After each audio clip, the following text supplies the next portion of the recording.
Bom, vamos iniciar. Uma boa noite a todos e a todas. A 12ª subseção de Ribeirão Preto, por meio do seu Departamento de Cultura e Eventos, e a Comissão de Direito Criminal, Política Criminal e Penitenciária, tem a honra de recebê-los para o webinar Justiça Penal Negocial. Um assunto cuja relevância se faz presente no cotidiano de todos os advogados e advogadas e aos operadores do direito criminal, com impactos reais aos acusados, ao Estado e, sobretudo, ao próprio sistema de justiça penal.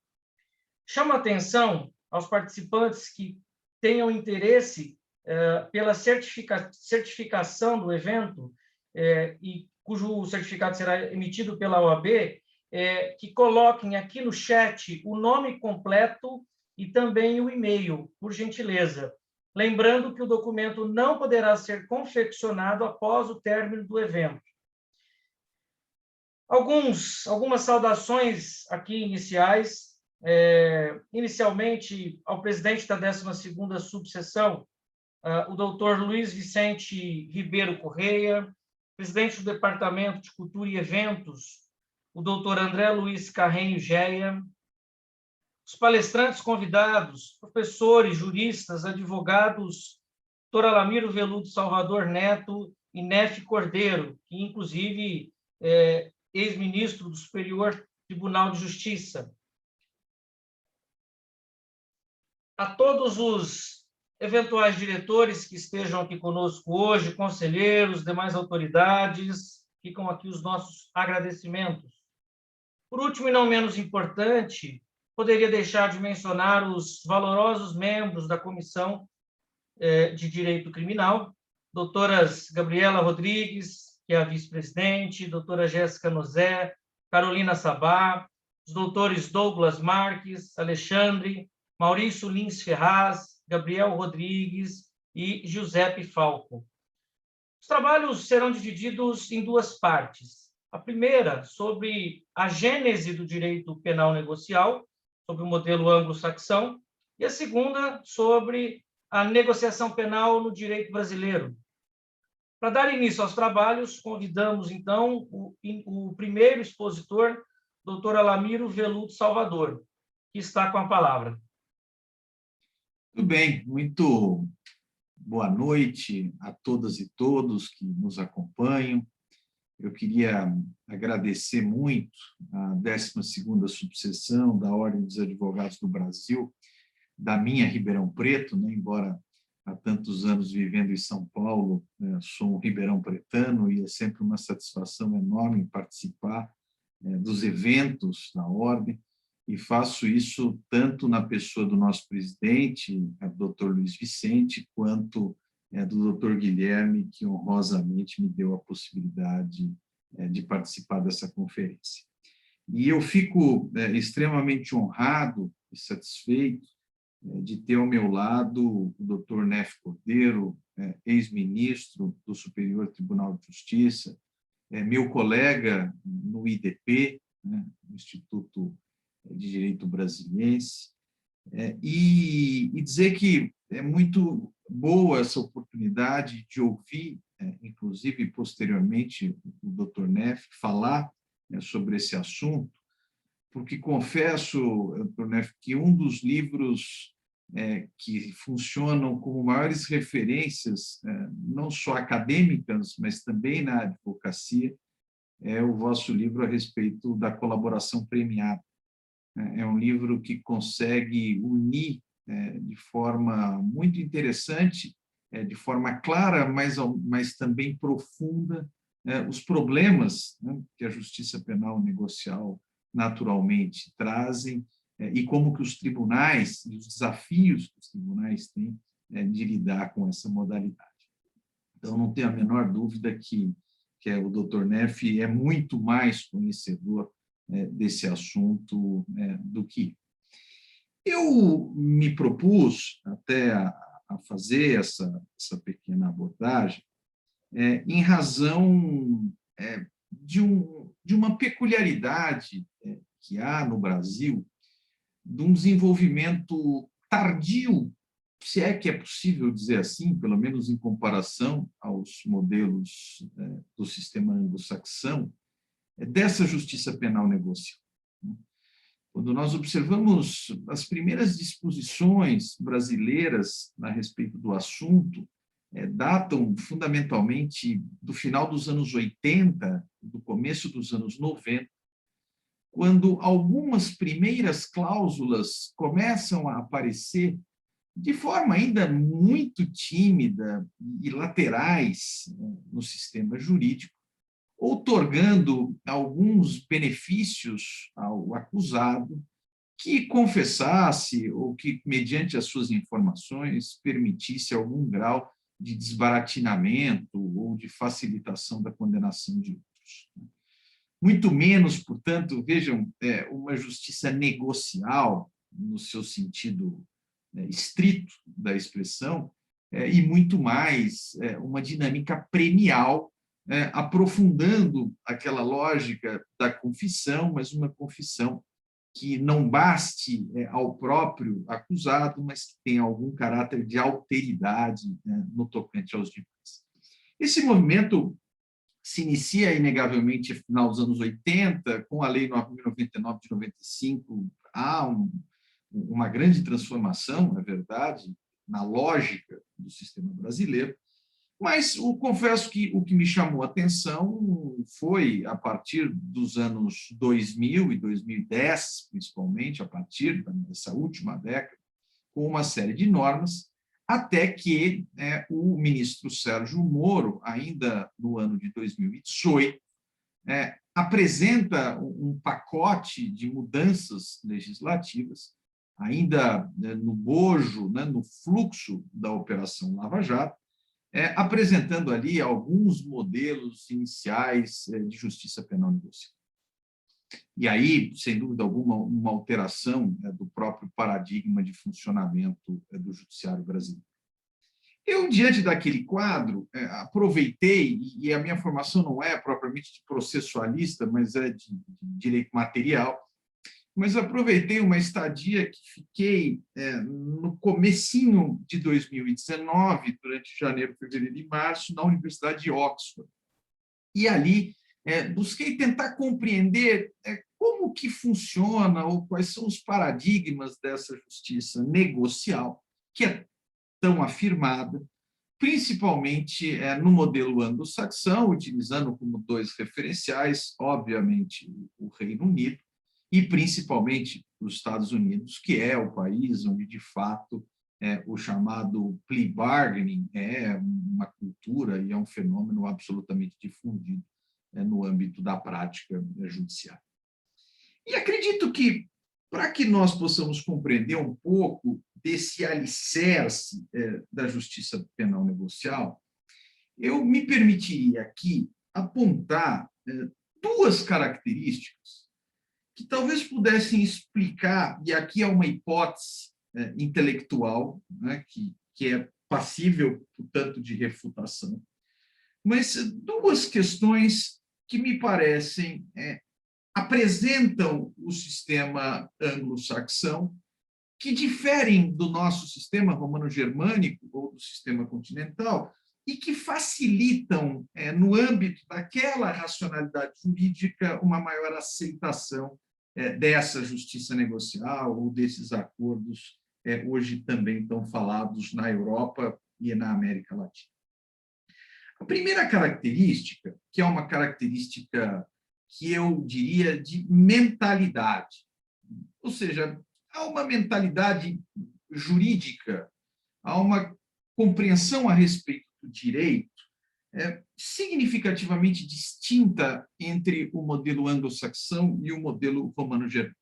Claro que aqui eu estou trabalhando com tipos ideais, né, como diria Weber, sem o risco de tentar colocar duas situações totalmente distantes. Mas seria possível dizer, e historicamente a nossa tradição aponta para esse caminho, inclusive com as obras clássicas de direito penal, de que o modelo romano-germânico tem, de maneira muito arraigada, né, de forma geneticamente demarcada, uma noção de culpabilidade e de responsabilidade que tem como traço fundamental uma ideia de justiça, né, e de justiça num sentido retributivo. Claro que isso não nega a existência de perspectivas prevencionistas, de todos os debates que se fazem a respeito da pena, mas o sistema judiciário romano-germânico tem o caráter de atribuir a cada um aquilo que é seu, que é mais ou menos uma ideia que todos nós da universidade incutimos na cabeça dos estudantes basicamente desde o primeiro. Portanto, há conosco uma visão de que aquele sujeito cuja responsabilidade é maior, porque teve uma maior participação no delito, porque teve um maior aproveitamento do delito, porque teve uma ideação do delito, esse sujeito deve necessariamente responder e receber uma sanção penal maior do que aqueles que tiveram uma participação menos significativa. Portanto, essa dinâmica que nós poderíamos tentar consolidar num modelo de proporcionalidade, essa ideia de justo, né, numa dimensão retributiva, é algo que está inserido no nosso sangue romano-germânico. E isso causa, naturalmente, alguma espécie quando nós verificamos situações de pessoas que cometeram delitos gravíssimos, de pessoas que se aproveitaram desses delitos e que, ao final, por mecanismos de acordo, ainda que legítimos, ainda que legalmente estabelecidos, recebem punições menores do que os outros. Portanto, nós temos aqui alguma dimensão de injusto e acredito que até a repercussão, e não vem aqui dar nome nem casos, mas a repercussão de alguns acordos denota exatamente ainda essa falta de costume do nosso modelo de mentalidade jurídica de lidar com inversões de situações que, obviamente, a justiça penal negocial conduz. Ao contrário, a mentalidade do modelo anglo-saxão é uma mentalidade que, obviamente, não despreza a noção de justo, mas enxerga no direito um fenômeno fundamental de resolução de casos, de resolução de conflitos. Portanto, eu tenho uma dinâmica de um pragmatismo muito mais significativo na forma como o Estado alcança e aborda as situações complexas. Isso me parece uma primeira questão, que, obviamente, como disse, levanto aqui como hipótese, de que é mais fácil a concepção jurídica anglo-saxã lidar com acordos penais, com essa justiça penal negocial, do que para nós, ainda arraigados às categorias romano-germânicas mais tradicionais. Isso é uma primeira questão. Existe uma segunda, e aqui já do ponto de vista um pouco mais concreto, uma grande diferença dogmático-processual histórica do modelo anglo-saxão se comparado ao modelo romano-germânico. O que quero dizer com isso? Os procedimentos processuais no modelo anglo-saxão pressupõem, como primeira fase do processo, a ideia do plea, que nós poderíamos traduzir, basicamente, como declaração. Aquilo que, mais ou menos, nos filmes americanos, claro que o modelo cinematográfico é sempre muito diferente daquilo que na prática ocorre, mas ele simboliza, de uma maneira ou de outra, é a pergunta, após a acusação formulada, réu, como você se declara? Tanto naquela dicotomia do guilt or not guilt, de forma com que o sistema processual anglo-saxão permite ao réu que ele se declare culpado. E, na medida em que há essa anuência do réu à declaração de culpa, isso permite ao judiciário a sua imediata condenação. Isso nós não temos no modelo romano-germânico. Ao contrário, aqui todos sabem que o réu, ainda que confesso, tem direito a todo o procedimento, existe um caráter de inalienabilidade, de indispensabilidade da defesa fática no processo, da ultrapassagem de todas as fases processuais, que não há no modelo anglo-saxão.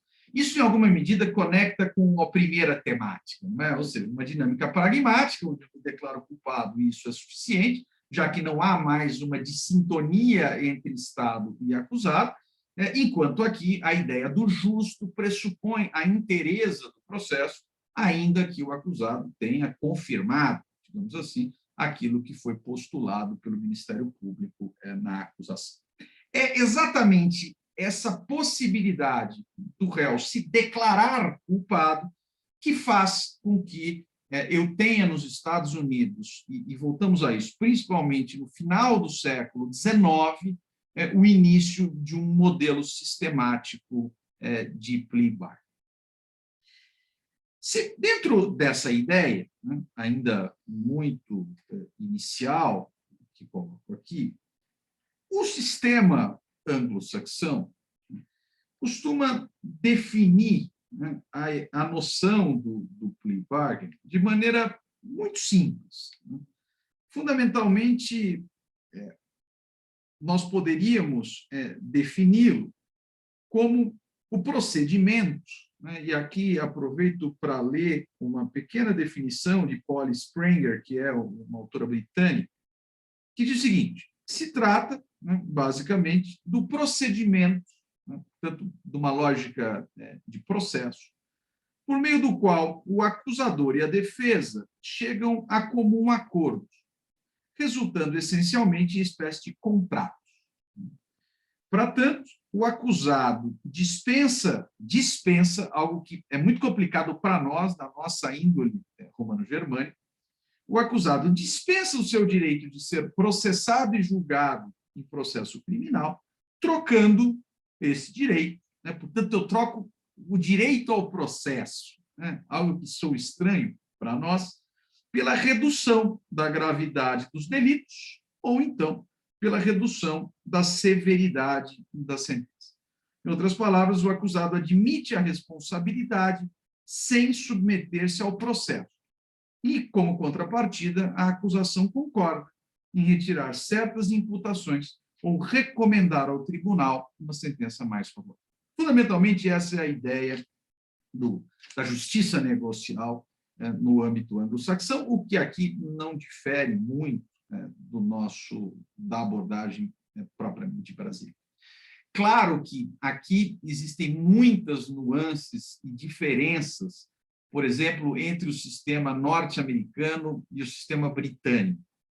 O sistema britânico, os juízes possuem, inegavelmente, um protagonismo na celebração do acordo e uma capacidade de intervenção no acordo que nos Estados Unidos não há, né? De forma que essa participação do judiciário na celebração, no negócio, vai variar de país para país, e aí pensando também, obviamente, outros países do modelo anglo-saxão, como a Austrália ou a Nova Zelândia, que também, obviamente, atuam nessa.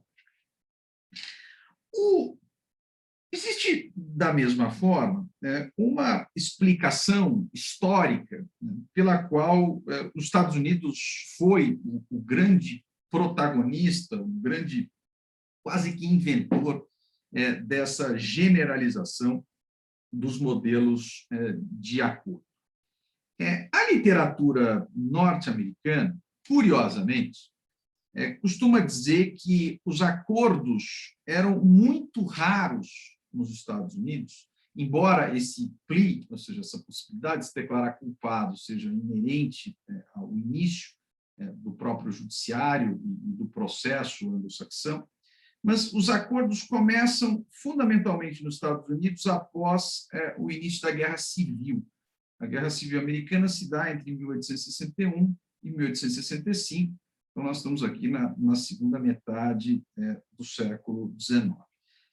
Para que tenham uma ideia, apenas para título de ilustração, se nós pegarmos aqui o estado de Connecticut, entre os anos de 1890 e 1910, né, aproximadamente 110, 115 anos atrás, somente entre 10% e 20% dos casos eram resolvidos por acordos. Então, esse modelo começa a aparecer nos Estados Unidos na segunda metade do século XIX, após a Guerra Civil, mas, mesmo assim, ainda até o século XX, é uma realidade um tanto quanto residual desse modelo. A partir do século XX, isso dispara de uma maneira impressionante no judiciário americano. De acordo com os estudiosos, com os acadêmicos americanos, um dos fatores principais para essa ocorrência é exatamente aquilo que eles chamam lá de uma overcriminalization, ou seja, de uma expansão do direito penal, de uma superincriminação, que, obviamente, redundou numa ultra-exigência do judiciário, numa proliferação de processos, e essa exigência pragmática acabou enxergando nos acordos uma possibilidade de dar conta, portanto, de dar vazão àquela demanda judiciária em matéria criminal. Veja que isso que nós estamos dizendo do início do século XX nos Estados Unidos não difere muito de boa parte dos argumentos colocados no Brasil em prol de uma justiça penal negociada. Ou seja, a sua capacidade de lidar com essa demanda judiciária excessiva e, consequentemente, a maneira como isso resolve pragmaticamente os problemas.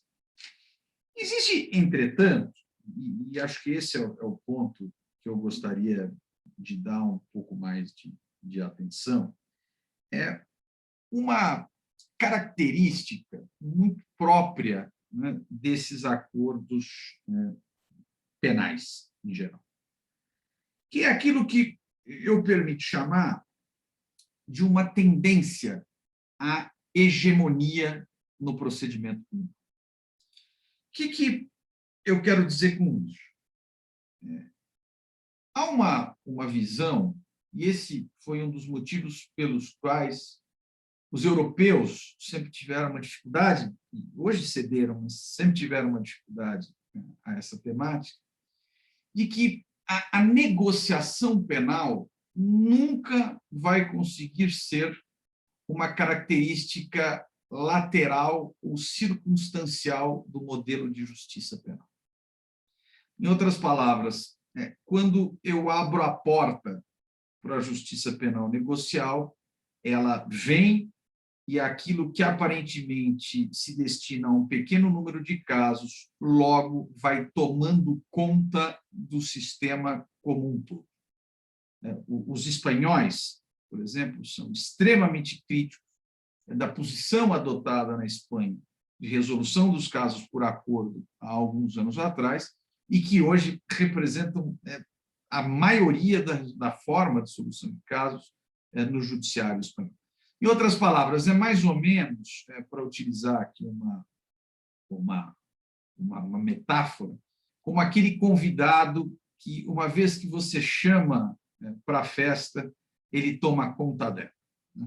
E do qual você não consegue mais se livrar e não consegue mandá-lo embora, né? Os acordos seduzem, até porque são efetivamente soluções baratas, e se transformam, ou mais baratas do que a justiça penal comum, e se transformam fundamentalmente no mecanismo de solução de controvérsias. Há uma frase muito interessante, porque muito visual, muito característica de um magistrado da Suprema Corte dos Estados Unidos, que é o Anthony Kennedy, que escreveu sobre os acordos penais dos Estados Unidos, e em 2012 ele diz o seguinte, que o plea bargaining, vejam só, não é, fazendo uma tradução aqui mais ou menos, que o plea bargaining não é apenas um adendo, ele não é uma característica, ele não é uma nuance do sistema de justiça criminal norte-americano. Ao contrário, ele é o próprio sistema de justiça criminal. Ou seja, o sistema de justiça criminal norte-americano ele é pautado pela ideia do acordo. E isso hoje implica em aproximadamente 98%, 97% dos casos, na grande maioria dos estados daquele país. Ou seja, quero dizer, aquilo que em Connecticut, há 110, 120 anos atrás, representava aí sim um adendo, hoje não é um adendo, mas é a característica central, é a forma de solução de controvérsias em matéria criminal nos Estados Unidos. Bom, esse cenário norte-americano em inglês, embora na Inglaterra com índices um pouco menos baixos, menos altos, mas também muito significativos, leva-nos a alguns desafios que acho que interessam diretamente ao Brasil e que nos põem a indagações que podem ser trazidas. O primeiro é a seguinte situação. Na medida em que eu excluo o juiz do processo de acordo, ainda que essa exclusão possa se dar com maior ou menor intensidade, ou seja, a fiscalização, ou seja, o juízo de homologação do acordo pode ter maior ou menor verticalidade, mas eu necessariamente excluo o protagonismo do magistrado, do judiciário. Eu atribuo às partes essa capacidade de negociação.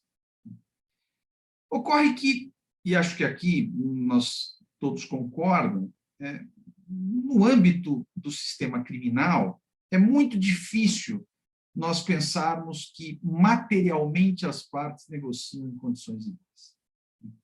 É muito difícil nós pensarmos que o poder de negociação do Ministério Público seja igual ao poder de negociação de um advogado ou de uma banca de advogados de defesa. Em outras palavras, eu tenho necessariamente uma assimetria muito clara de poder de negociação, que com o afastamento do judiciário, essa assimetria é aflorada, negavelmente. É óbvio, ninguém nega isso, que também exista assimetria entre partes no âmbito do direito privado como um todo. Uma instituição financeira que negocia um acordo com o seu cliente não faz em condições plenas de igualdade. Óbvio que o poderio de uma instituição financeira, o poderio de uma concessionária de serviço público é muito maior do que do particular. No âmbito do direito do trabalho, talvez isso seja muito claro, porque é um direito que reconhece uma certa assimetria entre as partes, na própria dinâmica de hipossuficiência do trabalhador. Mas, no âmbito penal, eu não tenho só uma assimetria econômica, não é essa a questão, mas eu tenho uma assimetria de força e, mais do que isso, eu tenho um ente público, eu tenho uma força do Estado negociando de um lado, enquanto uma dimensão privada negociando de outro. Isso é um problema muito sério, de forma com que eu quero dizer, é inegável que o modelo de acordo penal, isso no Brasil fica muito claro, por exemplo, nas colaborações premiadas, que é o tema por excelência do Dr. Neff, em que o Ministério Público tem uma capacidade muito maior do que dos demais. Ou seja, o Ministério Público dá o tom da forma como essas tratativas vão ser conduzidas e quais serão os resultados dessas tratativas. Nos Estados Unidos, isso levou, inclusive, a uma expressão, e aqui estou citando só alguns pontos que são muito elucidativos, da força que o Ministério Público tem, e os promotores de justiça norte-americanos se transformaram nos kings of the courtroom, ou seja, nos reis dos tribunais, porque são eles que praticamente resolvem nos seus gabinetes os procedimentos. Entretanto, eu tenho para mim que isso gera, no campo brasileiro, e aqui há de nós pensarmos qual seria a solução para isso, uma dinâmica que no âmbito americano tenta ser compensado. O que eu quero dizer?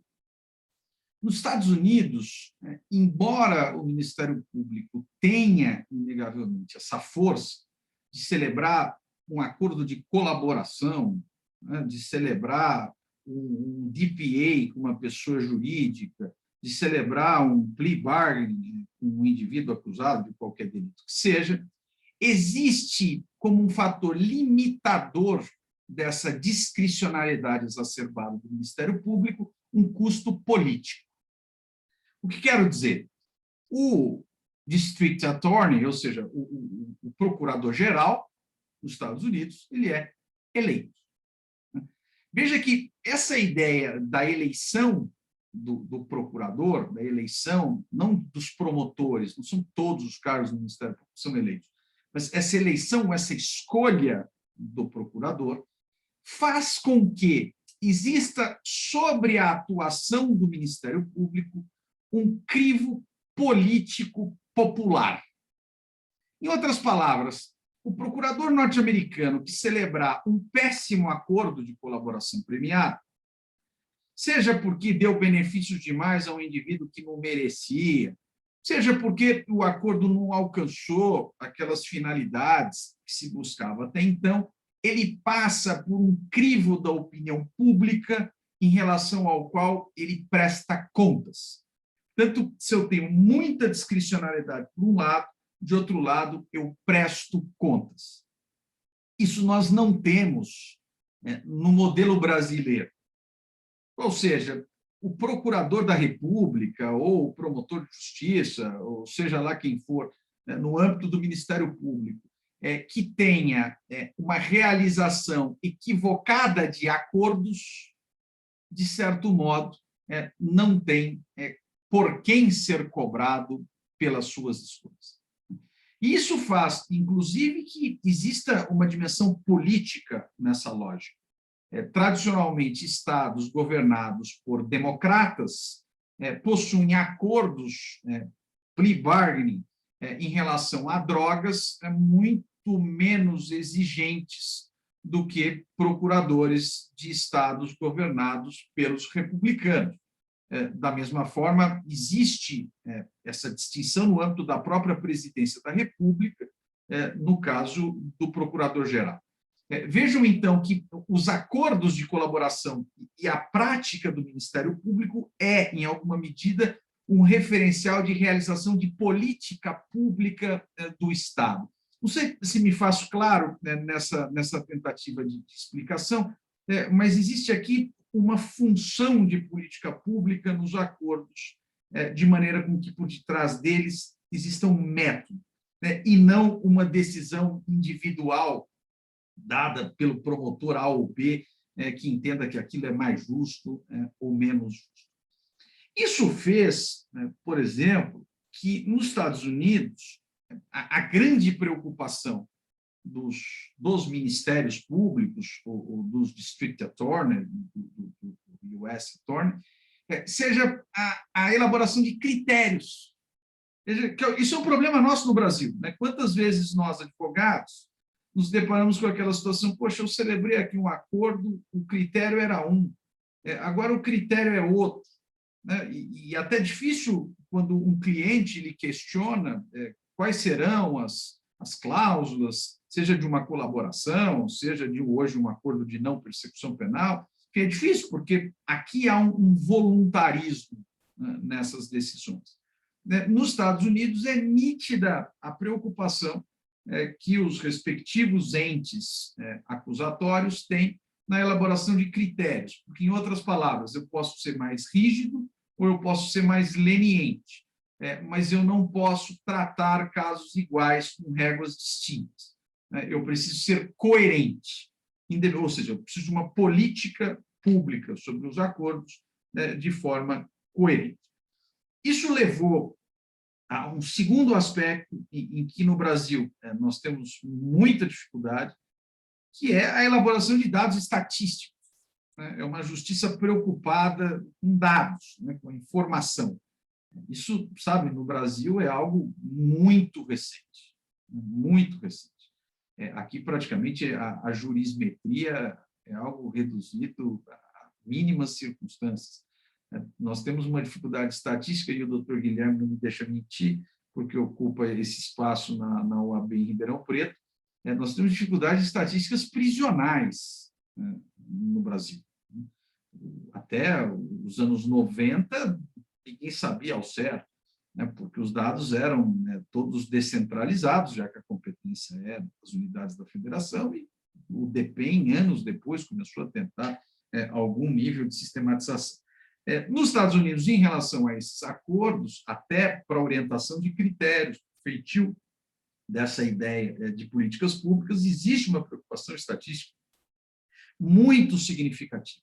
E mais do que isso, a preocupação natural em que essa força imposta pelo Ministério Público não se transforme num constrangimento a ponto de traduzir-se em condenações, ou pelo menos em reconhecimento de culpa por parte de inocentes. Esse é o grande nó górdio dos acordos.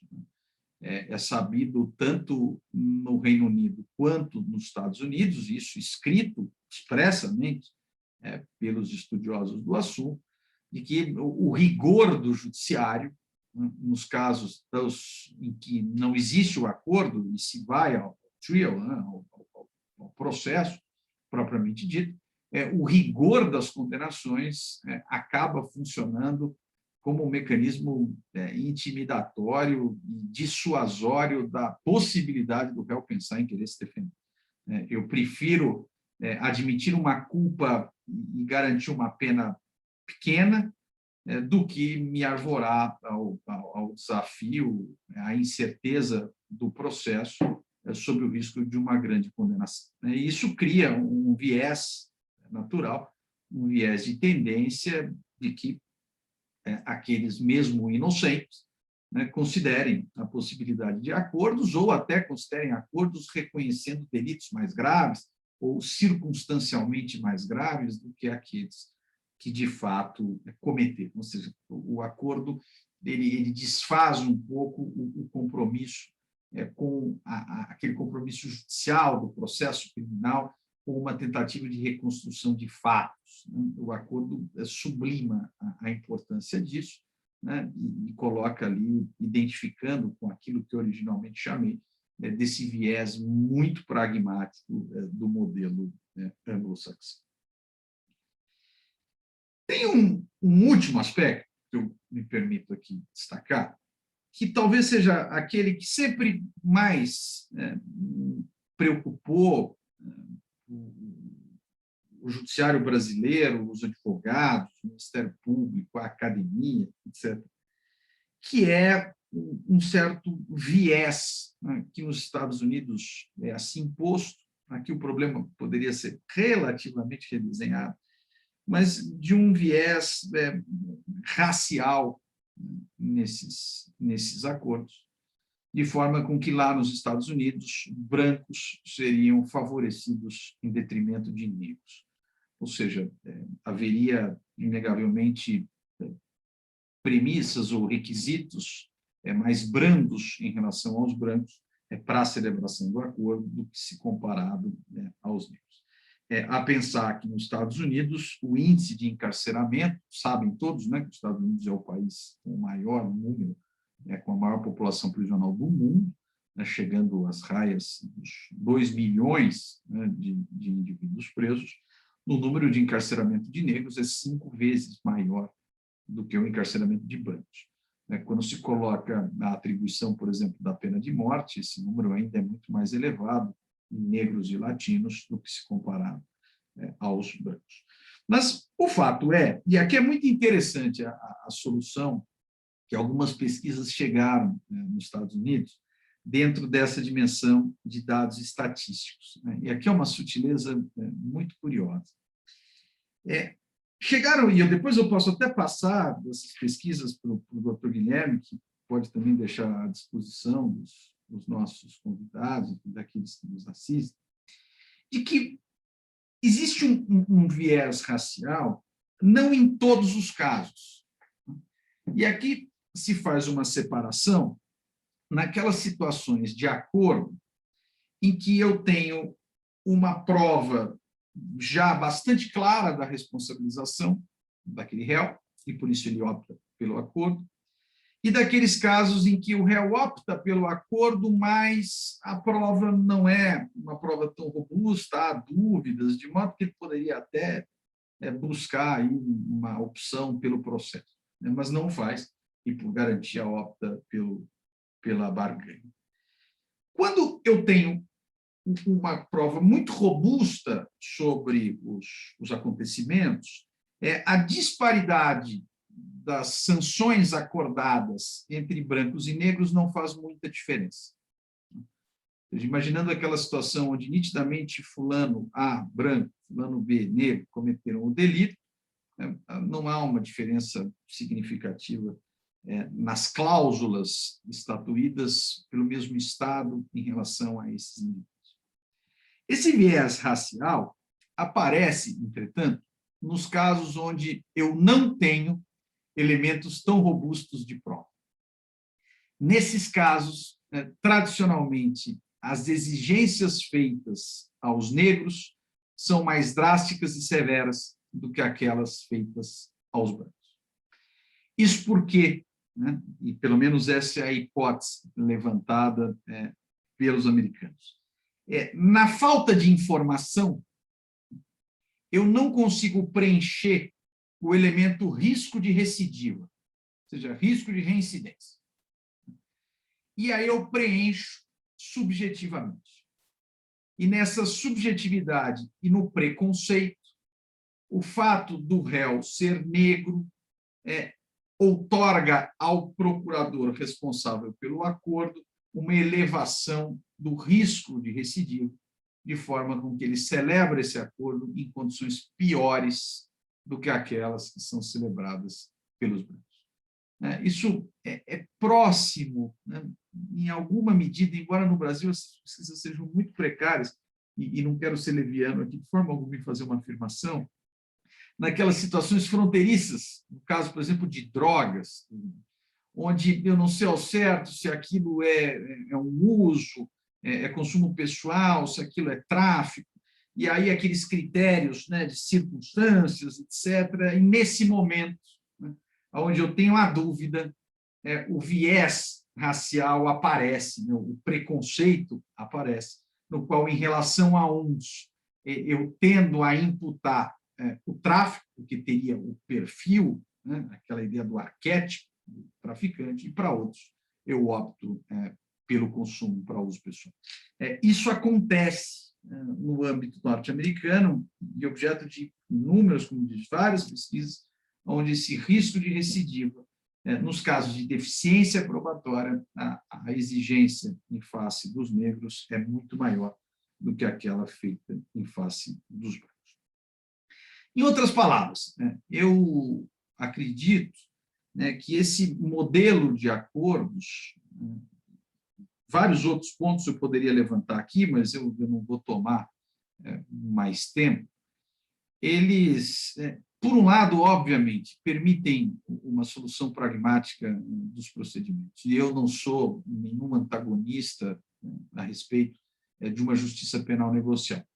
Mas é muito importante que nessa aproximação da gramática do sistema romano-germânico, do sistema anglo-saxão, isso não aparece só aqui, aparece no tema do compliance, aparece na responsabilidade penal de pessoas jurídicas, tem uma série o direito penal, cada vez mais, vai perdendo essa nítida distinção entre os dois sistemas, mas o meu grande receio é nós incluirmos no sistema brasileiro um elemento estranho, e que cause uma crise de falta de adaptabilidade com as nossas instituições. Como disse, há uma tendência hegemônica desses modelos negociais, eles avançam mesmo no modelo. Para que tenham uma ideia, a Associação Brasileira da Magistratura, aliás, a Associação dos Magistrados Brasileiros, a AMB, em 2019, fez uma pesquisa no qual 90% dos juízes eram favoráveis a acordos penais, sendo deles 92,2% dos magistrados de segunda instância e 89% dos juízes de primeiro grau. Mas nós precisamos saber que isso traz uma contaminação geral do modelo. Isso nos exige repensar até mesmo as institucionalidades, principalmente aquela que diz respeito aos poderes do Ministério Público na negociação. Óbvio que o Ministério Público vai ser a parte mais forte, isso é inquestionável, mas é necessário mecanismos de controle ou de contenção, que lá, nos Estados Unidos, é dado pela eleição. Acho que essa é uma proposta muito inviável e muito distante no Brasil, e nem acho que seja uma proposta boa, mas o fato é que aqui nós teremos que imaginar alguma estrutura diferente, para que exista balizas, critérios, para que a justiça negocial não se transforme em algo absolutamente imprevisível, de acordo com a ocasião ou com o humor daquela pessoa física que negocia. Muito bem, eram essas as palavras. Queria agradecer mais uma vez o doutor Guilherme e fico à disposição aqui para alguma consideração. Obrigado. Muito obrigado pela excelente aula, doutor Alamiro, extremamente esclarecedora, nos faz entender essa avalanche de projetos internacionais, legislativos, que vêm sendo colocados, talvez a goela abaixo dentro do Brasil, e como um movimento que também não temos força para ir contra, né? Isso é uma grande realidade. Antes de passar ao nosso próximo debatedor, eu consigno que quem tiver interesse na certificação do evento, por favor, deixe o nome e o e-mail aqui no chat, por gentileza. Bom, passo agora a palavra ao doutor Nef Cordeiro.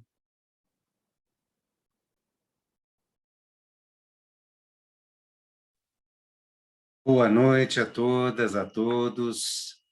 Muito obrigado, doutor Guilherme, pelo convite. É uma alegria estar virtualmente em Ribeirão Preto A pandemia tem trazido tanta tragédia, tanta dor, mas acabamos nos acostumando muito com esses contatos eletrônicos e ficou mais fácil a troca de ideias, a aproximação, ainda que virtual.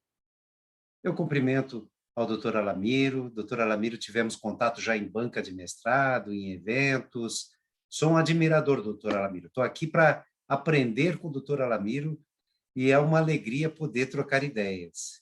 O doutor Alamiro já deu uma aula sobre a negociação no processo penal e concordo e assino embaixo com tudo que disse.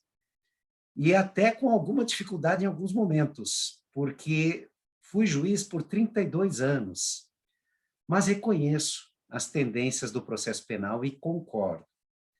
E realmente o Ocidente todo caminha para um processo cada vez mais acusatório e um processo cada vez mais de partes, em que as provas, o rito e a verdade passam a ser negociadas. Cada vez menos o juiz tem papel fundamental no processo, cada vez menos o juiz busca a verdade, embora ainda exista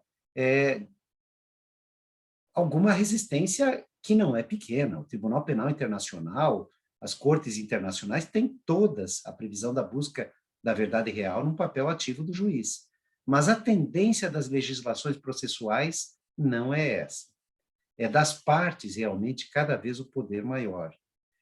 Isso, eu disse que até é um choque para quem foi juiz por 32 anos, porque a mim soa difícil aceitar que o processo não tente minimamente realizar o justo, de que o processo possa resultar de uma injustiça combinada. Mas é eficiente, mas é uma tendência realmente. E é curioso perceber-se que nesses estudos que nós acabamos fazendo em direito comparado, acabamos percebendo, pelo menos a minha opinião, que as críticas são mais fortes à negociação em países que não a têm, ou que a têm em seu início. Quando a negociação se instala, quando a negociação passa a ocorrer cotidianamente, todos se rendem à eficiência e aos resultados da negociação. Realmente, os resultados de eficiência são absurdos.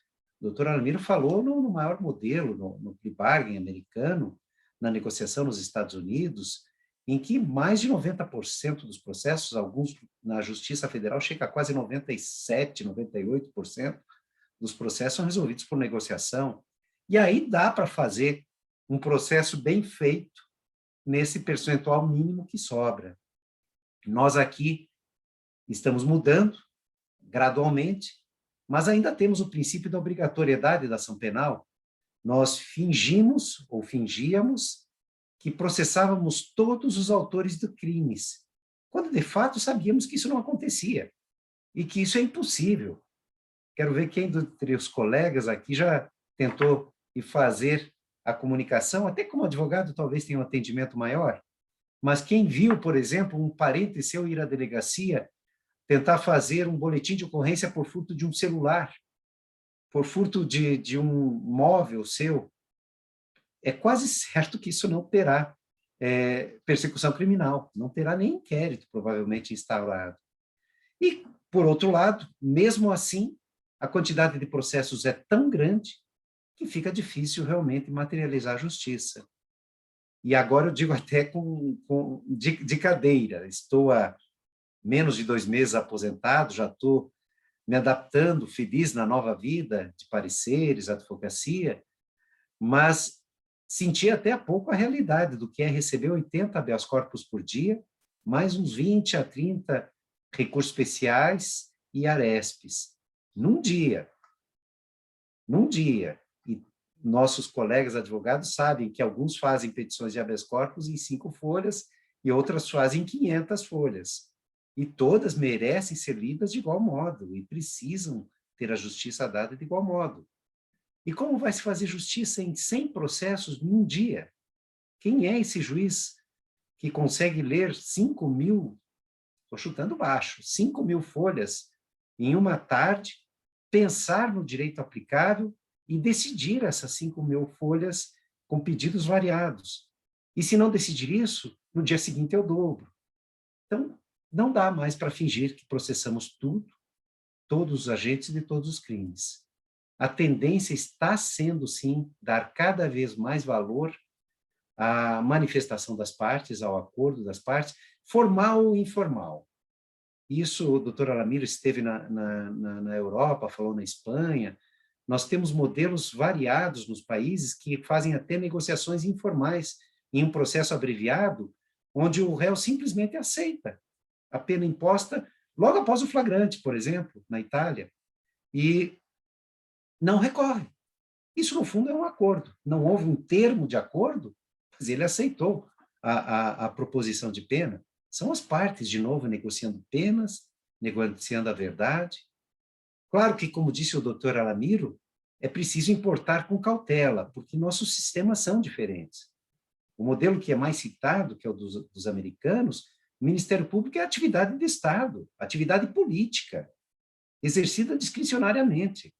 Lá o promotor pode até dizer, por exemplo, que um carro que estava a 180, na verdade, estava a 120, mente o fato para buscar o acordo. Isso seria impensável no Brasil. E se fizesse, teria uma reprovação social na mídia enorme. Não, lá é atividade discricionária. Aqui, a atividade acusatória é uma atividade legal. Devemos mudar, vamos mudar e estamos mudando. Mas é um choque de cultura, é algo que realmente está acontecendo gradualmente. Começamos essa experiência, claro que historicamente, desde as ordenações nós tínhamos, todos citam a história de Tiradentes, e tivemos, sim, a colaboração como favor ao rei, e até na obra que eu fiz modestamente, eu já cito desde daquela época o tratamento dado. Mas, mais concretamente, tivemos negociação a partir da lei do juizado, da transação, da suspensão condicional do processo.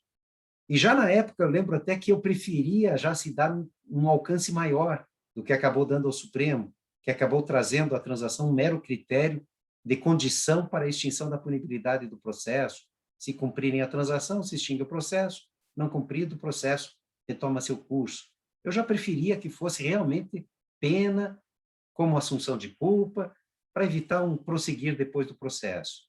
Mas, assim como todos nós temos necessidade de mudarmos aos poucos, a jurisprudência também precisa disso. O Supremo Tribunal Federal, mais ainda, aplicou o princípio da nula pena sine judicio, e agora nós vamos ter que ver se isso volta a se aplicar na negociação para crimes leves, trazida pela lei anticrime, me parece que vai ser o caminho até, infelizmente.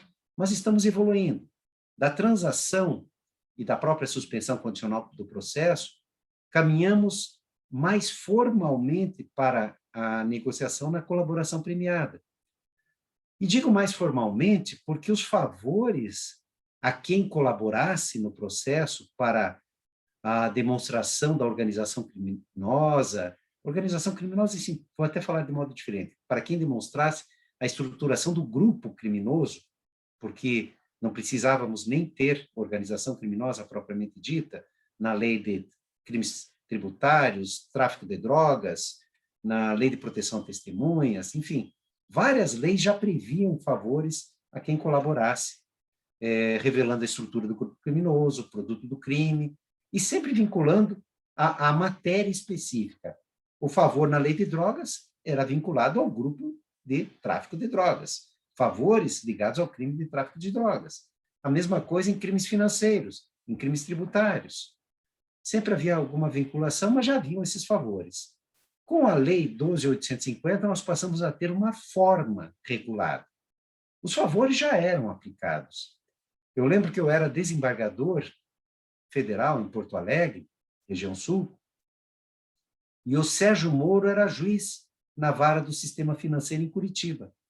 Era a época do Banestado, com vários processos criminais por desvios, gestão fraudulenta, e temas, crimes correlatos, corrupção, evasão de divisas, envolvendo a atividades ligadas ao Banco Banestado. E já nessa época se fazia colaboração premiada, sem nenhuma forma prevista em lei. O judiciário regulando como se fazer a colaboração premiada, com a compreensão de que era um favor ao acusado. Para o acusado era bom. E não podia o Estado deixar de atender ao favor por falta de forma prevista. O resultado é que isso foi aceito em todos os graus de jurisdição, e quando veio a Lei 12.850, incorporou grande parte do que era tratado na jurisprudência. Eu até acabei contribuindo sem querer, porque eu lembro de uma correção parcial em que quase eu fiz um manual, um roteiro de colaboração premiada, que acabou incorporado na lei. Hoje em dia, a colaboração premiada tem muitos detalhamentos que garantem uma segurança jurídica muito maior. Detalhamentos que foram ampliados até pela lei anticrime.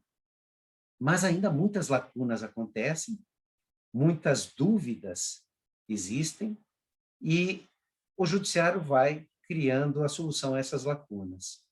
O grande perigo, eu concordo com o doutor Alamiro, é a insegurança jurídica dessa situação. Porque quando nós temos a definição prévia por lei, nós sabemos exatamente o que pode e não pode ser feito, ou pelo menos estamos próximos disso. Podemos divergir na interpretação, mas há algum limite. Quando nós temos a definição prévia, os juízes tendem a aceitar mais próximo da literalidade o que essa norma prevê. Agora, quando há omissão, quando é um ponto claramente dúbio da lei, nós não sabemos o que irá acontecer. E corremos o risco, sim, de prejudicar ao cidadão e à sociedade. Porque é claro que nós devemos lembrar que na colaboração premiada, a sociedade não senta propriamente, mas é representada pelo Ministério Público. E o processo precisa se preocupar com isso, e todos os modelos ocidentais têm essa preocupação. Nós não podemos gerar no processo a ineficiência. Nós não podemos gerar a não responsabilização de quem pratica crimes. Sob pena até de acabarmos incentivando a justiça privada, a justiça com as próprias mãos. Mas não podemos, de outro lado, abrir mão de garantias. E em vários aspectos, nós temos negociações que abrem mão de garantias. Talvez eu até esteja ainda na situação que eu falei há pouco, daqueles que ainda não vivem a realidade da negociação por completo e como rotina. E eu gostaria de chegar a isso. Eu gosto da negociação, sofro como juiz antigo, que já não sou mais, mas acho que é um caminho sem volta, sim. Mas garantias podem ser prejudicadas. Até as maiores críticas que se faz à negociação é que elas, muitas vezes, acontecem por pressão do órgão acusador. É o overcharging, a acusação de crimes que não iria perseguir, de crimes vários, quando iria perseguir por poucos, de crimes qualificados, quando iria perseguir por crimes simples. É a exigência de um acordo coletivo, que ou todos que praticaram o crime aceitam colaborar, ou não façam acordo com ninguém, para que exista uma pressão entre um e outro. Estou dando exemplos de fora do Brasil. No Brasil, que se impeçam ou dificultem recursos. O ministro Teori Zavascki, já lá no começo da colaboração premiada, derrubou uma cláusula que impedia o recurso pelo réu que se tornava colaborador. Mas até hoje os acordos de colaboração premiada normalmente prevêem alguma restrição, ao menos para impugnação ao próprio acordo.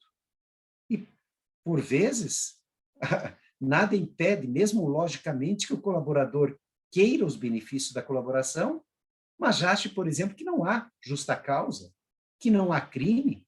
E por que se impedir a ele o direito de impugnar essa falta de justa causa, essa falta de tipicidade? Porque ele aceitou o acordo de colaboração, ele aceitou para evitar um mal maior. Mas está acontecendo isso. Nós estamos tendo situações que realmente geram essa insegurança.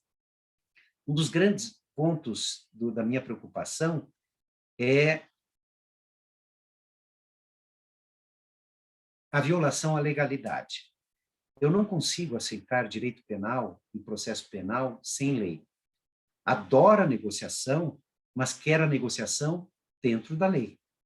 Se nós queremos ampliar os poderes do nosso representante da sociedade, do Ministério Público, que isso se faça por lei. Se nós queremos permitir a ele que desempenhe quase uma função inquisitória, que praticamente está acontecendo. Ele investiga, é autorizado formalmente a fazer os PICs, ele acusa, ele dosa a pena, não, melhor ainda, ele julga, porque o réu, na colaboração, acaba aceitando a culpa, né? Ele dosa a pena, em pena exata, invadindo a jurisdicionalidade da dosimetria da pena, que é um princípio clássico. Podemos abrir mão? Podemos, mas que isso venha pela lei. E inventa penas, regimes. Sempre fui contra isso. Sempre fui contra porque o que mais me dói não é, e aqui falo de coração aberto, não é qualquer apego à antiga função jurisdicional que já há muito tempo, 60 dias, eu não exerço.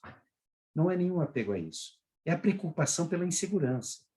Porque o acordo que faz o promotor da primeira vara de Ribeirão Preto provavelmente não será o acordo feito na segunda vara criminal de Ribeirão Preto. E vai ser provavelmente muito diferente do acordo feito na capital, São Paulo, e diferente, então, por demais, de uma comarca do interior do Amazonas. E bom senso, todos nós achamos que temos. Não dá para confiar em bom senso em processo penal, em direito penal. Eu lembro até de um colega aí que eu sempre cito, de São Paulo, não era de Ribeirão Preto, um magistrado, que fixava como cautelar penal, substituindo a prisão, que o acusado frequentasse missas aos domingos, não importando a religião do preso, do acusado, porque a missa, de todo modo, seria uma forma de recuperação moral daquela pessoa. Isso é bom senso. Ele estava errado? Não sei. Acredito que a maioria de nós não concorda com isso, mas é o bom senso. Aí vamos fixar penas pelo bom senso? A pena do bom senso de um promotor para um crime que normalmente teria talvez a pena em 10 anos, 12 anos, pode ser que o bom senso dele fixe essa pena pela colaboração em 8 anos. O outro promotor pode ser que entenda que 4 anos é o justo. O outro pode ser que entenda que é caso até de não persecução penal. O outro pode inventar, como se fazia, e ainda hoje às vezes acontece, o regime fechado diferenciado na casa do condenado. Normalmente normalmente não diria, mas em algumas situações até o pessoal brincava na mansão do condenado, do regime fechado. Outros podem inventar um regime que tenha outro local. Nós chegamos a ter discussão de férias no cumprimento de pena. A pessoa tirar férias no cumprimento de pena. Toda inovação é possível. A fixação de que o condenado fica com parte do produto do crime. O produto do crime é coisa ilícita. O promotor está negociando algo que nem é dele. Aí a justificativa que alguns colegas do Ministério Público fazem é que o Estado não tem dinheiro, não tem orçamento para a lei de proteção às testemunhas, então não tem como bancar esse colaborador. Aí seria uma forma de compensar. Maravilhosa ideia, sem lei. Então, a minha grande preocupação é a lei, porque eu desconfio, já desconfiava como juiz, e não é porque me tornei advogado agora que eu vou parar de desconfiar do bom senso de todos nós, do bom senso do juiz, do bom senso do promotor, e é preciso termos regramentos mais estáveis, mais claros, prévios. Por isso, a grande preocupação com estas penas inventadas, penas fixadas em montantes certos. Temos essa tradição já no Brasil, eu reconheço, mas alguns ministros não aceitam. No STJ, o ministro Herman já devolveu o acordo com pena exata, o ministro Lewandowski já devolveu acordo com pena exata. Então, alguns resistem, mas está havendo realmente essa tendência de virmos com pena exata. E eu lembro até de um processo, quando desembargador, que a pena negociada era maior do que a pena que teria o colaborador se condenado fosse.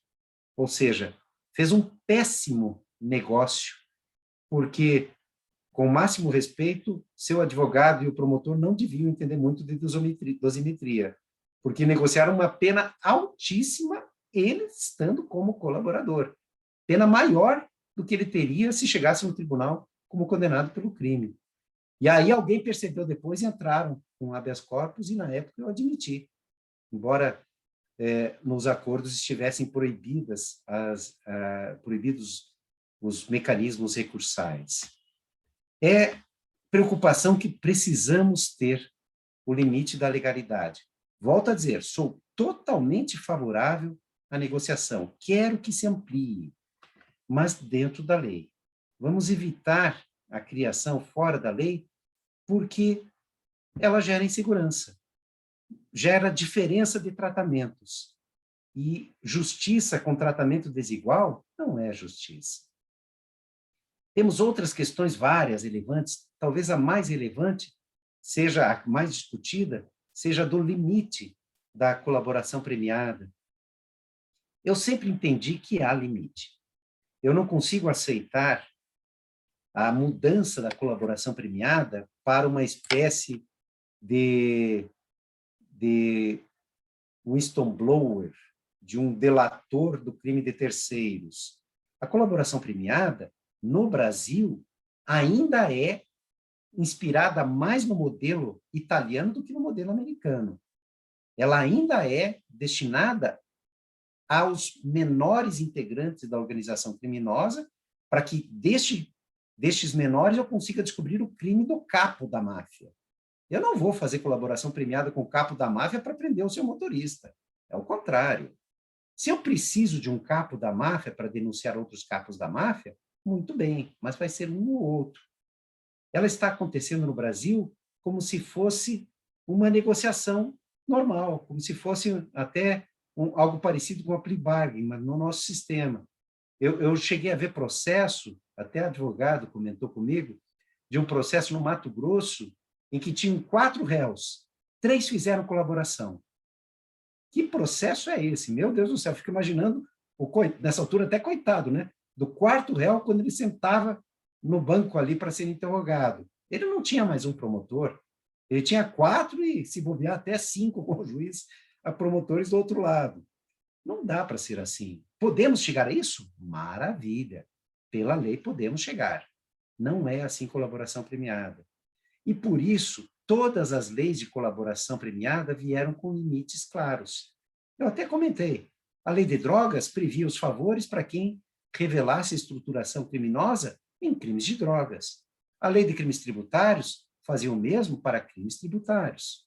Assim me parece, até tentando conciliar os interesses entre advogados e promotores, na minha visão, que, quando a lei de crime organizado exigiu a limitação aos fatos investigados, está se referindo aos fatos da organização criminosa.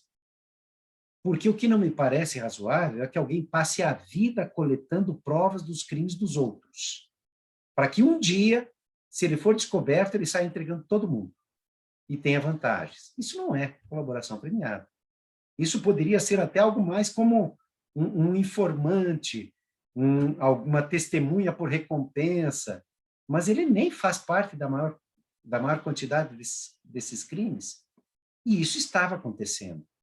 Talvez até esteja acontecendo, eventualmente, atualmente, mesmo com a lei anticrime tendo feito esse detalhamento. O que a lei anticrime quis fazer é isso, é evitar que se dessem favores a quem passa a vida recolhendo prova do crime dos outros. Nós vamos trazer favores para quem está revelando esta organização criminosa que nós investigamos. Ah, ele sabe que tem outros grupos criminosos? Não há problema nele revelar, mas ele não vai ter redução de pena por isso. Senão, eu volto a dizer, nós passamos a premiar quem recolhe provas de condutas criminosas durante a vida.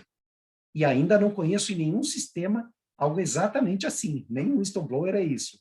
É de dentro da organização, e nós tentamos copiar com menos extensão dentro do Brasil já. Então, o que me parece é que o limite da lei é os fatos da organização criminosa. Claro que eu entendo que para a advocacia é melhor não haver esse limite, porque daí o cliente poderá ser beneficiado mais amplamente se revelar mais crimes.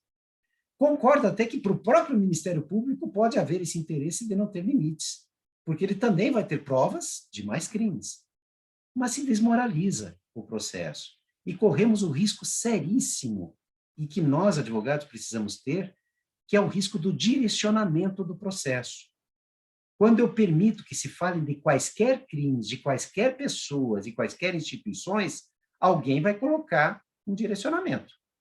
Ou vai ser o colaborador, que só vai falar dos seus inimigos, ou vai ser o promotor, que vai dizer, eu quero que você fale do fulano, eu quero que você fale do partido tal.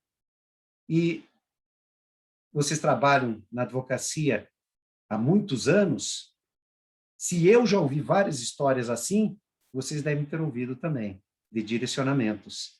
E o processo penal jamais poderá ser um processo de pessoa.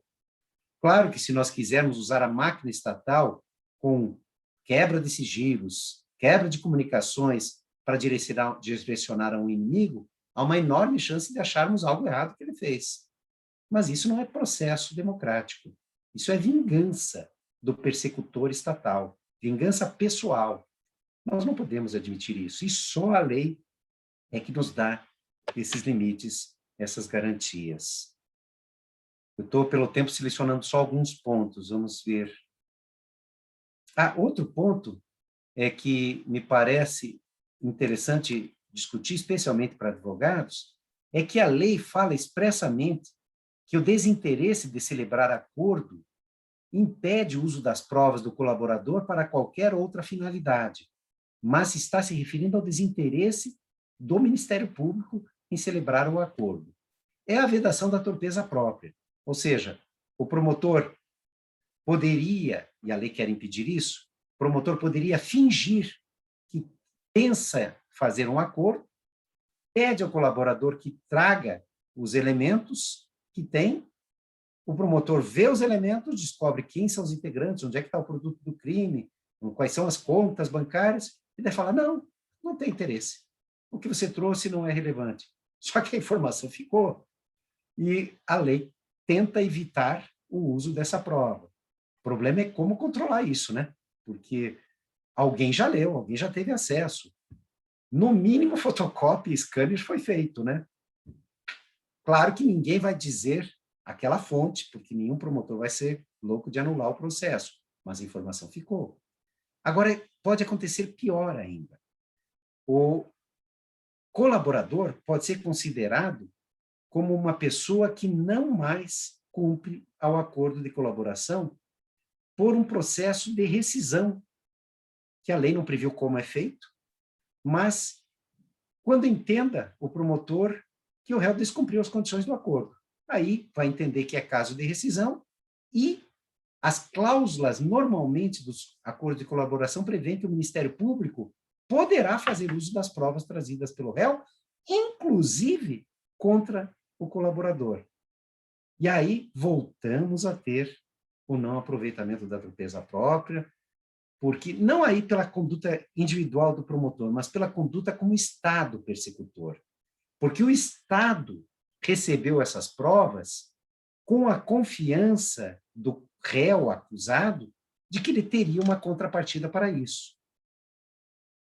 De repente, o Estado diz, você não tem mais direito a favores, o acordo está rescindido.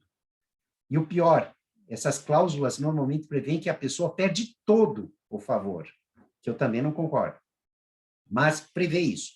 E aí, o colaborador, com a rescisão, volta à situação de acusado sem qualquer favor, sem qualquer redução de pena, todas as provas que ele trouxe serão usadas e ainda os promotores tentam usar contra o próprio colaborador. O tema é polêmico.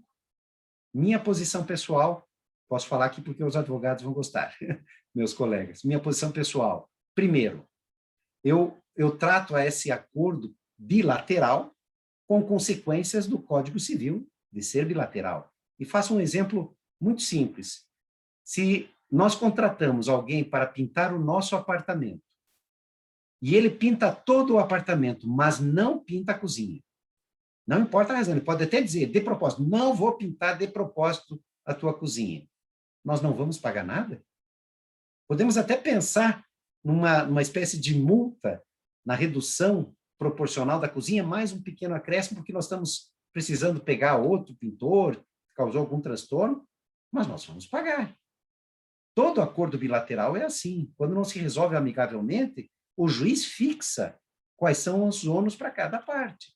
Eu não posso imaginar que o Estado faça uso de todas as provas que trouxe o colaborador, mesmo rescindido o acordo, e não lhe dê favores proporcionais. Penso que cabe ao juiz fixar, mesmo rescindido o acordo, favores proporcionais. E isso num procedimento contraditório, porque não basta o promotor dizer, ele deixou de fora algum réu, deixou de fora algum crime, ele não foi na audiência que era prometida e, com isso, perdeu todos os favores. Não, isso tem que ser dentro de um processo, porque pode ser que realmente o colaborador tenha esquecido daquele fato, daquela pessoa, e o nosso Ministério Público criou no Brasil algo que os americanos ficam ficam arrepiados, que é o recall. Eles fazem aqui, a gente faz aqui um chamamento para recontar fatos que não foram ditos, pessoas que não foram acusadas. Mas fazemos isso constantemente. E por que em determinado colaborador isso não se faz? Precisamos de um procedimento contraditório para apurar se está havendo um tratamento isonômico, se não há uma justificativa para aquele descumprimento, pode ser que não tenha ido na audiência por doença, por qualquer outro motivo, e não há previsão na lei desse procedimento. Acho que deve haver um procedimento contraditório, acho que devem ser mantidos, mesmo com a rescisão, favores proporcionais, e acho que é impossível, em qualquer situação, usar-se de prova trazida pelo colaborador, na confiança de um acordo, ainda que rescindido, contra ele. Porque estaria o Estado, não mais o agente persecutor individualmente, mas o Estado valendo-se dessa vantagem trazida pelo particular em confiança, seria o venire contra factum próprio.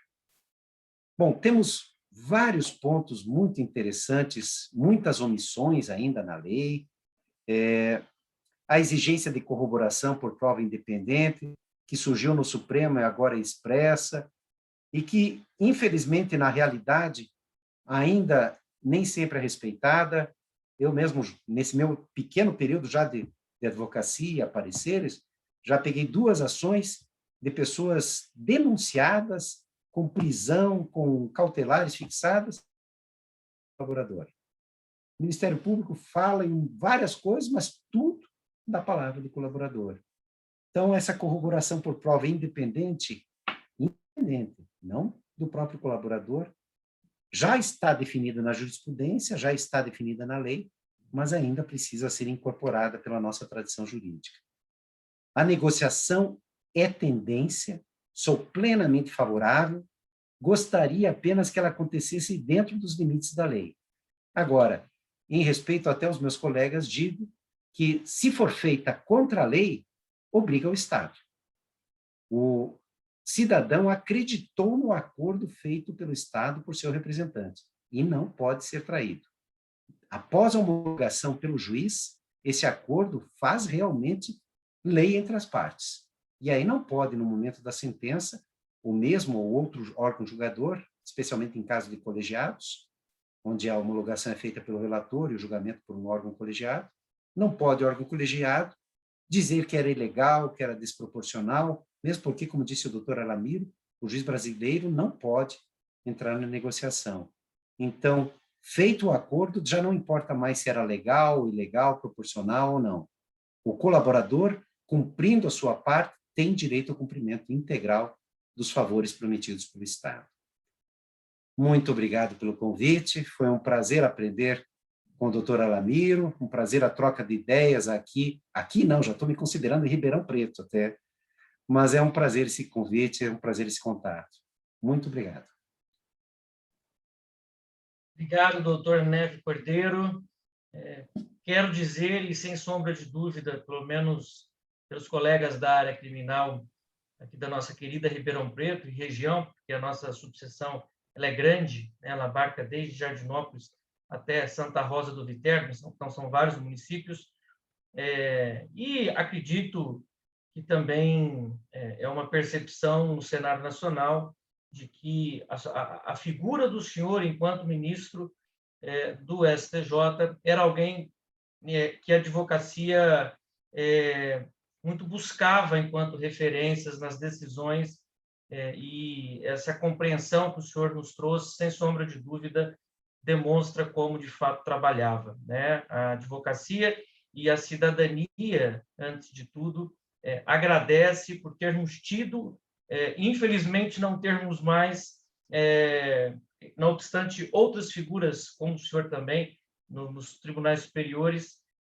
mas figuras que, de fato, complementam o direito, interpretam a justiça e, enfim, cumprem com o papel cidadão. Muito obrigado pelas explanações aqui de ordem absolutamente prática. Reitero aqui as palavras do doutor Alamiro sobre a obra do senhor, indico, porque, sem sombra de dúvidas, é uma das melhores obras sobre colaboração premiada que nós temos no país. Então, para quem está deficiente na matéria ou precisa agregar alguma coisa a mais para entender o Instituto, pode beber do livro do doutor Nefe Cordeiro, que com certeza achará ali muitas soluções, né, de ordem, inclusive, prática, como ele bem expôs. Eu vou sair um pouquinho aqui do script, e até para irmos aos finalmente, e fazer uma pergunta, né, em nome aqui da comissão, que eu acho que pode ser respondidas, perguntas que podem ser respondidas pelos doutores. Temos algumas circunstâncias dos institutos de negociação, ou institutos até mesmo despenalizadores, que no dia a dia e na prática, que é o que de fato nos interessa aqui para a advocacia, a importação ou a colocação desses institutos, como bem dito pelos senhores, a circunstância brasileira acaba sendo extremamente distoante, até mesmo da gênese em outros locais ou em outros países. Aqui eu cito, por exemplo, um sucateamento que é nacional dos juizados especiais criminais, os institutos despenalizadores, uma ausência de financiamento e de manutenção dessas varas tão importantes e que a gente bem sabe, e também na ausência, como bem pontuado pelo doutor Alamiro, de uma contagem do que um juizado bem posto representaria para o cenário nacional enquanto diminuição de procedimentos, né, e de enchimento aí da justiça, o acordo de não persecução penal, né, podemos dizer aí de alguma maneira extremamente recente, né, que nem bem começou, e no dia a dia a gente percebe a aplicação até mesmo numa audiência de custódia ao atropelo da lei, em absoluto, sem sequer um caderno investigativo para que pudesse o promotor, no momento adequado, dizer ao réu e a defesa do réu, olha, o que eu tenho é isso, né? A exemplo do CLI, feito nos países anglo-saxões, sobretudo nos Estados Unidos. E o acordo de colaboração premiada, que muito me parece que há uma aplicação, até por conta das grandes operações e do modus operandi em que se chega às conclusões dessas grandes operações, que não abarca a grande parcela da clientela, entre aspas, criminal do nosso país, né? Que é o preto, o pobre e o miserável. E, portanto, acaba, talvez, até mesmo auxiliando, né, aqueles cidadãos que têm um poder aquisitivo um pouco maior, né? Defesas que têm um conhecimento maior da matéria, enfim, basicamente nessa circunstância, e também o próprio desvirtuamento, como bem pontuado pelo doutor Nefe Cordeiro aqui, do próprio Instituto, né? De inúmeras aplicações e que a jurisprudência agora vem dando conta de como, de fato, aplicá-la de acordo com a Constituição e com as leis infraconstitucionais.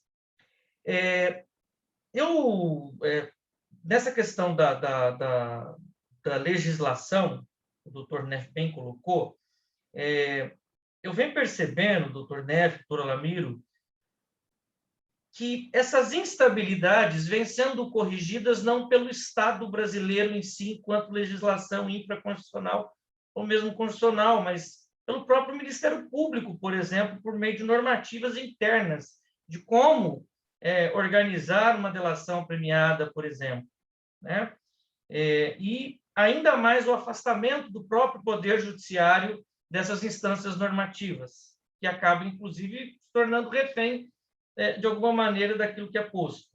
Pois bem, feito aqui esse introito, e eu tenho absoluta certeza que os senhores, ao tempo em que não tem bola de cristal, mas não tenho dúvidas que, se não perguntar para vocês, sobrarão poucos a responder.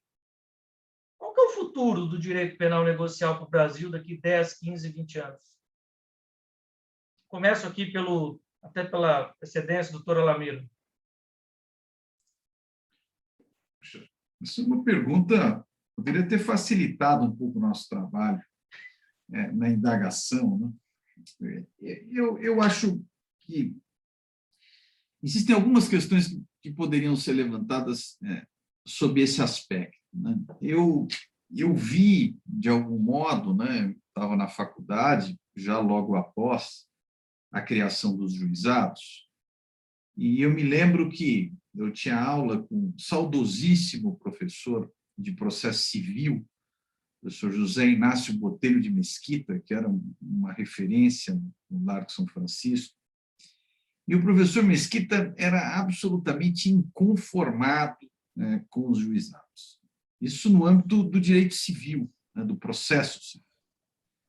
Porque dizia ele, na época, que o Estado não pode induzir o cidadão a abrir mão do seu direito, né, naquela postura clássica, né, originária da ideia dos direitos subjetivos, enfim, da função do processo. E essa visão do professor Mesquita foi depois, ele era isolado no próprio departamento de processo da faculdade, com toda a perspectiva da instrumentalidade do processo, enfim, um caminho completamente diferente. Mas o que eu quero dizer com isso? Me parece que essa justiça negocial, e quando nós utilizamos como exemplo o GCRIM, o Juizado Especial Criminal, impõe, às vezes, ao juiz, e aí o doutor Neff me corrige se eu falar alguma bobagem, mas impõe ao juiz uma função que vai um pouco além da função jurisdicional. O que eu quero dizer com isso? O juiz, ao determinar a medida alternativa, e a própria lei das penas restritivas já impunha isso de alguma forma, é preciso verificar qual que é o lugar conveniado, onde eu vou remeter aquele cidadão, em que setor ele vai ajudar, qual é a instituição, para onde vai o dinheiro. É um tipo de função que me parece ainda não fazia, hoje já são 25 anos, mas que não compunha a cultura judiciária brasileira e que exigia desses magistrados um certo nível de iniciativa. Tanto que nós verificamos que os bons juizados especiais criminais, aqueles que bem funcionam, são aqueles em que o perfil do juízo é um perfil mais proativo na tentativa de implementação daquilo que é decidido no âmbito judiciário. Isso é uma coisa muito curiosa, né? O comodismo, né, em casos como esse, acaba levando ali a uma aplicação cega, repetitiva, e justificando, muitas vezes, uma alcunha infeliz que a Lei 9.099 recebeu, que é a chamada Lei da Cesta Básica. A Lei da Cesta Básica simbolizava exatamente a falta de criatividade judicial, de imposição de outras coisas que não o pagamento de um valor equivalente ao valor, né, da própria cesta básica. Então, acho que isso é uma primeira questão importante. Dentro dessa dinâmica dos acordos, e aí projetando o futuro, qual talvez seja o maior dilema? É claro que nós, advogados, sempre postulamos, até porque somos um pouco, todos nós, alguns mais ou menos, mas libertários, né, por definição, propostas judiciais que minorem, por exemplo, o problema carcerário brasileiro. Quando nós olhamos para o sistema carcerário brasileiro, nós temos 80% da população, 85% talvez, entre delitos patrimoniais e tráfico de drogas. Essas são as duas grandes figuras encarceradoras. Essas figuras encarceradoras, no caso do tráfico, nunca foi atingido por mecanismos relacionados a uma justiça negocial. Até porque a Lei 11.343 acabou-se, por um lado, tendo a vantagem de despenalizar, em termos de privação de liberdade, a posse para uso próprio, aumentou significativamente a pena do tráfico, o que excluiu, ainda hoje, o tráfico de qualquer possibilidade dessa índole. Entretanto, e aqui tentando projetar um pouquinho o futuro, eu acredito que o acordo de não persecução pode ter um impacto muito interessante nos delitos patrimoniais. Porque nós estamos falando ali de acordos que a pena não chega a 4, portanto, que não atinge 4, essa foi a escolha do legislador, portanto, é 3 e mais alguma coisa.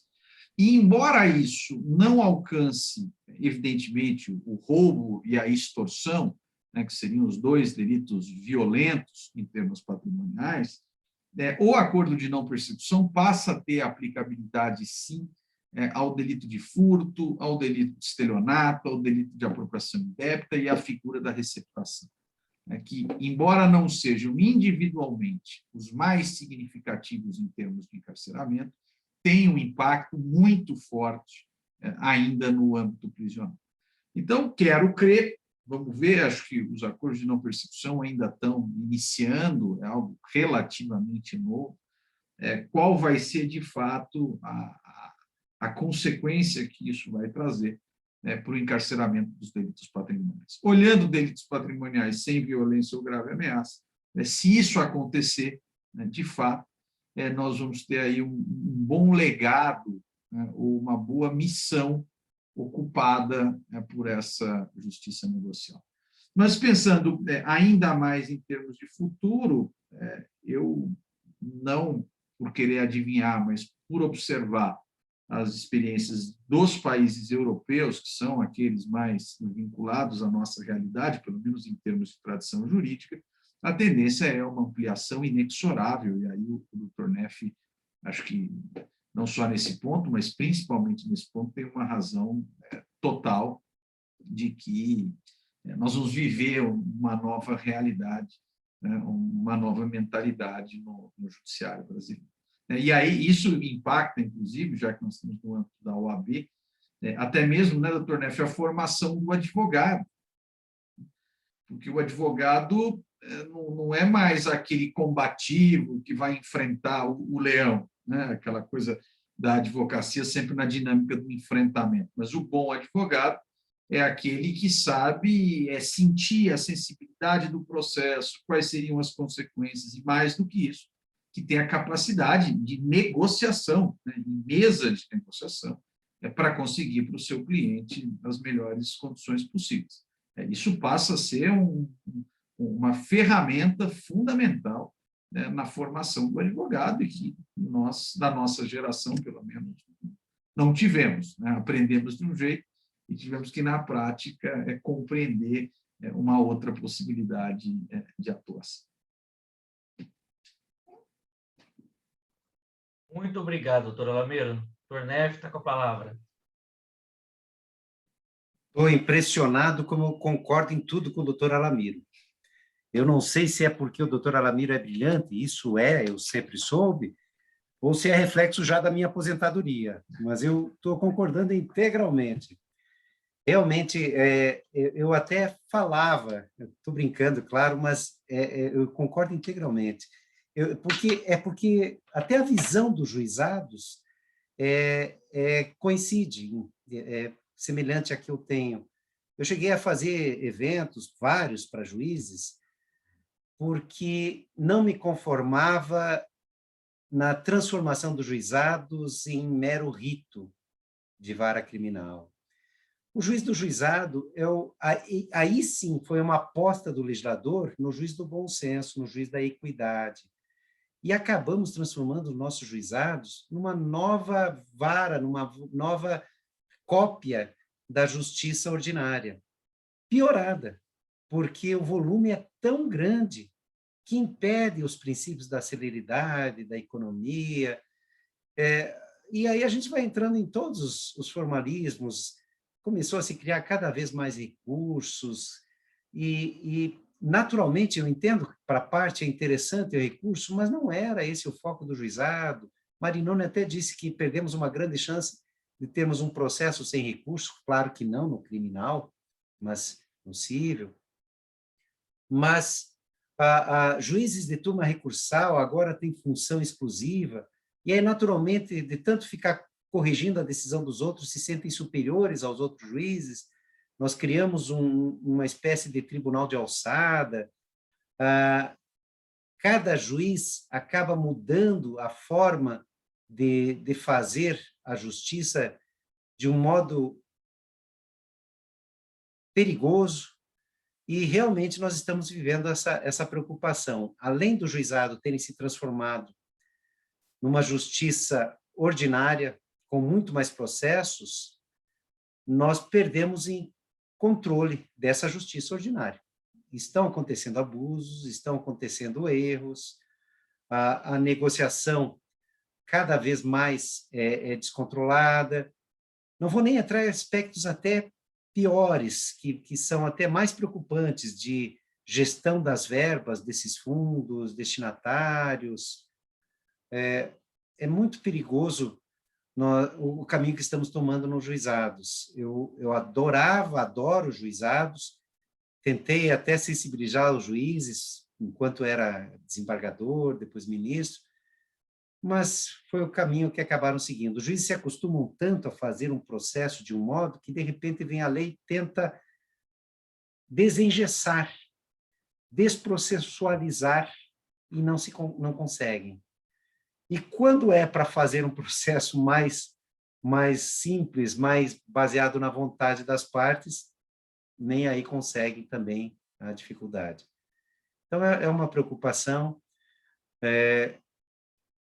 Os acordos realmente estão tendo erros, e o controle é menor nos juizados. Nós temos uma preocupação muito grande com isso, sim. De outro lado, a tendência, concordo integralmente também com o doutor Alamiro, é essa. Gostem ou não. Felizmente, eu até disse que tem um pouquinho de choque, mas eu já falei que eu gosto. Eu quero esse caminho, porque eu não acredito nessa ilusão da obrigatoriedade. Então, eu prefiro, sim, que tenhamos menos crimes, ainda que correndo o risco dos desvios, que até o doutor Guilherme salientou, e que são as críticas da negociação.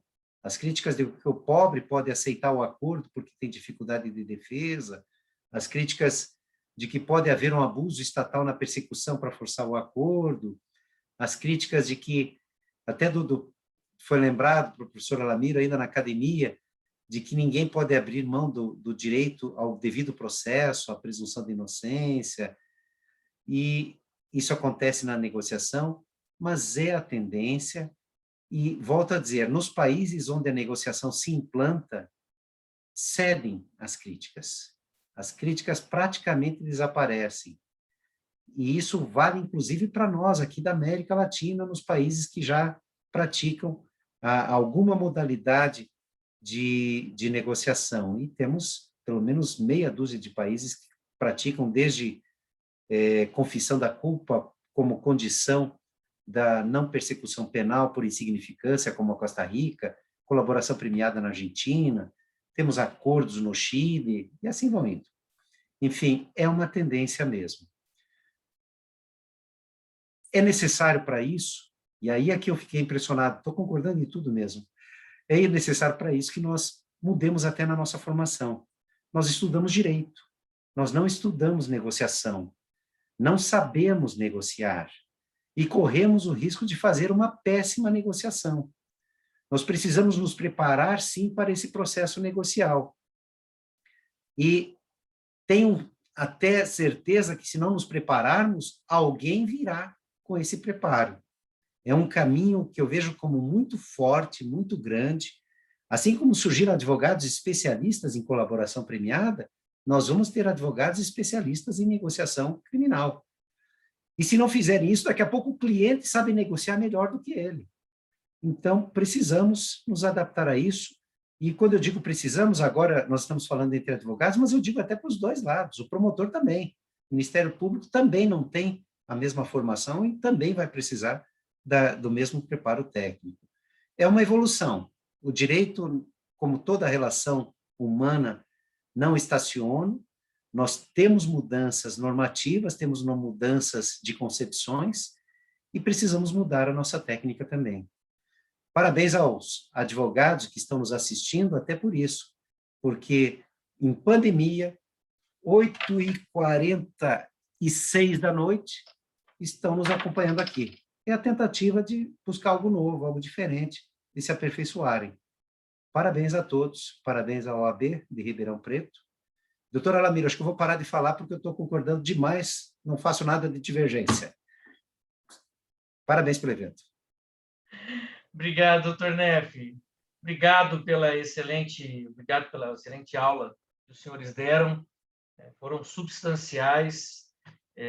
Desejo aqui um bom descanso a todos e todas, que mantenham-se saudáveis em decorrência desse momento pandêmico e triste que vivemos, que o evento tenha reforçado os colegas e todos os colegas advogados e advogadas, a certeza de um encaminhamento de uma advocacia criminal um pouco distinta, né, como bem pontuado aqui, primeiro pelo doutor Alamiro Veludo, que é um advogado de quase 20 anos, não obstante a caricatura de parecer mais jovial, é que pese jovem, né?